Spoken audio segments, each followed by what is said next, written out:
Laura Powers, and we are up in Estes Park going to the first annual festival, Enlightenment, and look forward to it. It'll be a fun adventure, but it's a beautiful day to be up here in Estes, and it's our first on-the-road Healing Powers TV experience, so it should be fun. Hope you can join us and enjoy the experience. Welcome to Healing Powers TV. This is our first on-the-road broadcast. I'm here with Fiona McGuire, an energy worker and teacher, and we're at the Festival of Enlightenment, which is up at Rocky Mountain National Park. It's beautiful. It's too windy outside, unfortunately, tape outside, so we are inside, but I just wanted to welcome Fiona and just have you talk a little bit about what you do and the keys to awareness. Okay, thank you. I'm an energy worker. I've been able to read energy ever since I was born. I didn't know that's what I was doing, so it just developed from there. Right. And then I decided to study psychology because I wanted to understand how other people tick, what makes other people do the things they do in the world, and why I was so-called different from other people. Right. So that was a very interesting 4-year degree, very mentally based, very theoretical. And then what really made the difference when I was working with people was my ability to open my heart and connect with them, to make a real heartfelt connection. Right. So I could then tell what they needed and what they wanted and give them that. And for a lot of people that was the first time they'd ever experienced acceptance, they'd ever experienced open-heartedness. So I took it further than that and started studying other energies, and so I could intellectually understand what I was doing naturally. Right. So now I do energetic NLP, and I read energy in other ways, and I do coaching with people. And what makes me different is I actually teach people what it is that they need. So if you have a session with me, I give you tools that you go away and you can use when you're not with me. So what that does for people is it empowers them to really be in their own space and do their own thing. So I also started to realise that I have a really good connection with my body. I can get my body very easily, and awareness really comes up through your body. Your intuition in the beginning comes up through your body, so that's the channel for it, and you feel it inside of you. But some people didn't access their intuition because they didn't know how to be in their body. Right. So I taught a lot of people that, and for some people that was all they needed, and then they started listening to intuition, they started being aware. But other people would be in that space when they were with me, and not able to hold it when they weren't. Right. So that's when I created Key to Awareness. Okay. So that's in 2 parts. The first part is more the cognitive stuff. Like, it's a step-by-step process, it's 9 steps, and you gradually become more aware of you being more aware. So I give you specific steps to do, I ask you to notice things, and it's through that noticing that your awareness grows and you become whole. Okay. And part 2 is transferring that, getting that into your body. So you work on both together. That's great. I think it's so important because a lot of people these days don't even realize that they're not in their body. They're just sort of floating up here or whatever, or just kind of in their head, not really physically connected. And we really need to combine those 2 things, our mind and our soul and body. It's like a continuum. You've got people that are out of their body, you've got people that are in their heads, and you've got people that are in their body. Yeah. You know, and people generally go from one to the other, and that's fine, because, you know, dissociation, being out of your body, is a natural response. It's governed by... Sort of a coping mechanism? It is a coping mechanism, that's correct, So people either go into flight or fight, or they freeze, and when they freeze, that's when they go into dissociation. Okay, all right, great. Well, thanks for sharing this information and for the work that you do, and best of luck to you. If people want to find out more about what you do, how can they do that? They go to www.realenergy4all.com. So that's realenergy4all.com. Great. Well, do you have any quick little message or anything you would want to share with people at home before we finish today?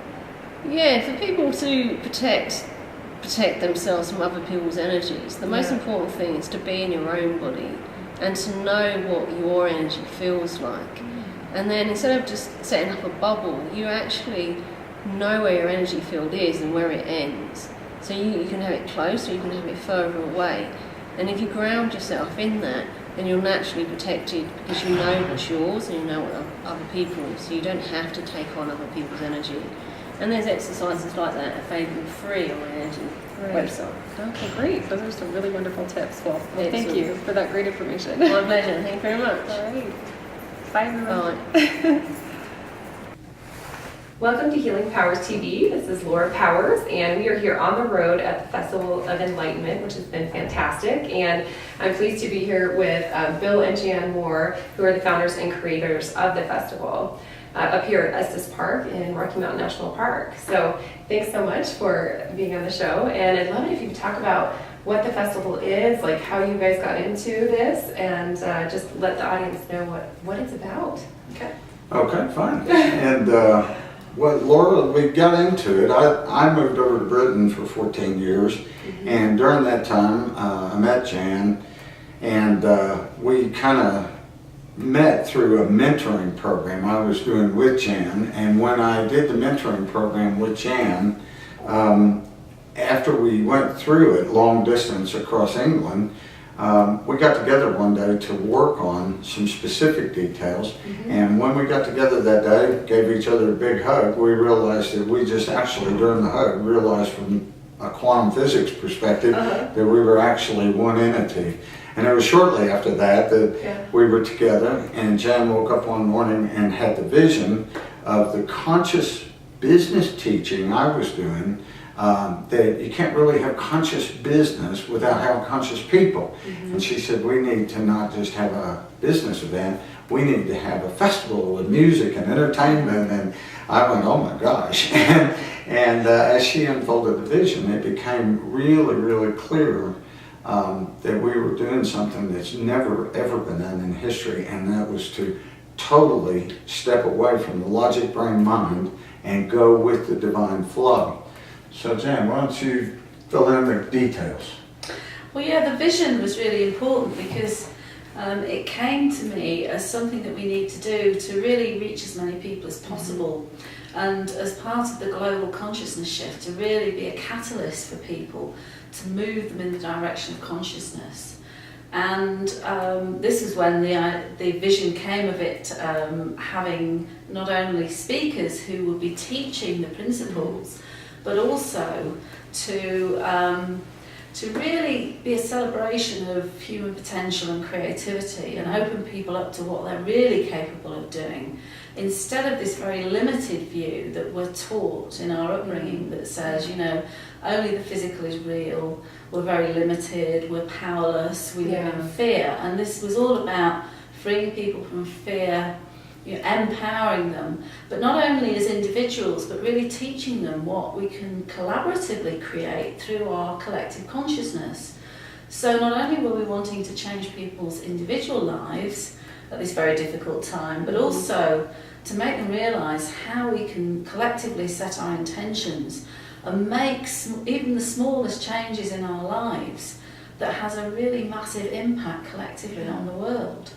And we did our best to interpret what the divine vision of this was to be. And the result that's been created this week has absolutely been magical. And, you know, the people that are experiencing this, and all the teachings from the speakers who have given their time and got themselves here because they believe in that same vision. It's formed already a family feeling, a real connection between people that will have an amazing ripple effect from the festival onwards.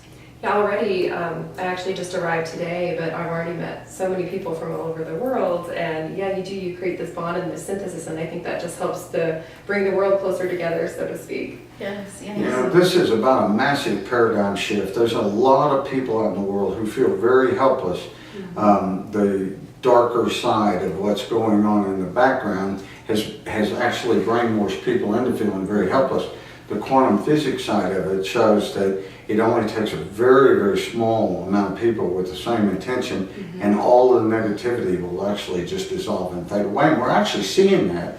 Political and monetary systems and everything are fading away.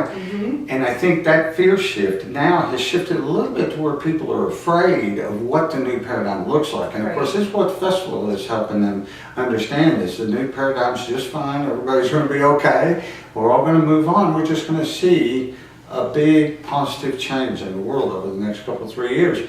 And by these speakers giving their time, and by them giving their getting themselves here on their own, it shows that we're going into a new heartfelt generation. And one of the lessons that Jan and I learned when we saw the vision of the festival, we went to California and asked 12 of the biggest name speakers in the world to come on board. And when they found out it was from the heart, they literally said, no money, we're not there. But we had not sold any tickets at all with their names on that website.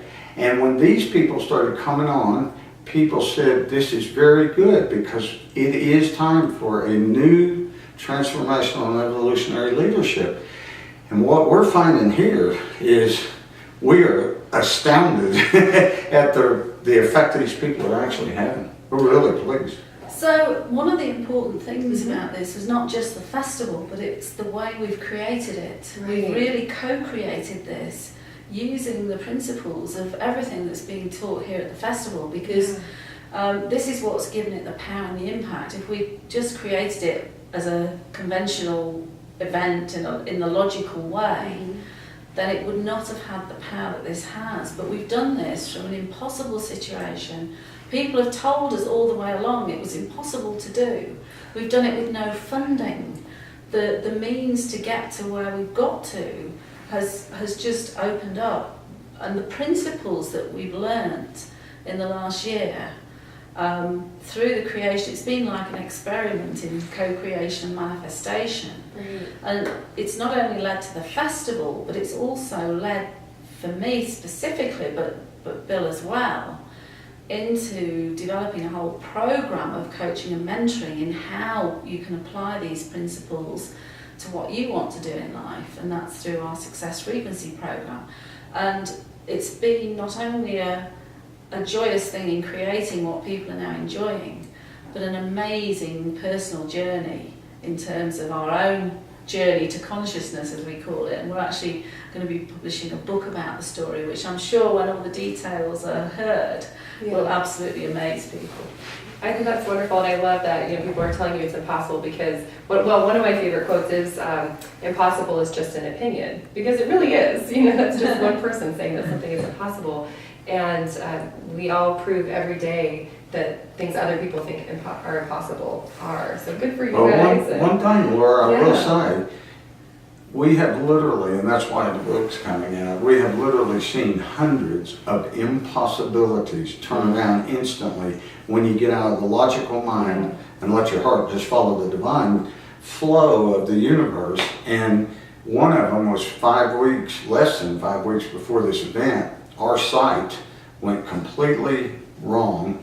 We called the Y here where we're having the event. They book out 10 years in advance, and we decided one day that it wouldn't work. We called the Y the next day. They said, we just had a big church in Texas that comes every year, canceled, and we just happen to have the facilities available. And now they're working because they even feel the energy, and they're working to set up our next 10 years worth of festivals being based out of here, and we plan to add Europe as a satellite next year and then Asia the year after. So it's going to be a global wave, as it were. This is so exciting. So yeah, you are planning next year. Do you have a date set that we could share with us? We're working that out right now with the Y, but we do have our website, www.festivalofenlightenment.com, will be rolling over to the 2012 festival. So if they go on the site now, they'll be able to see up to date everything.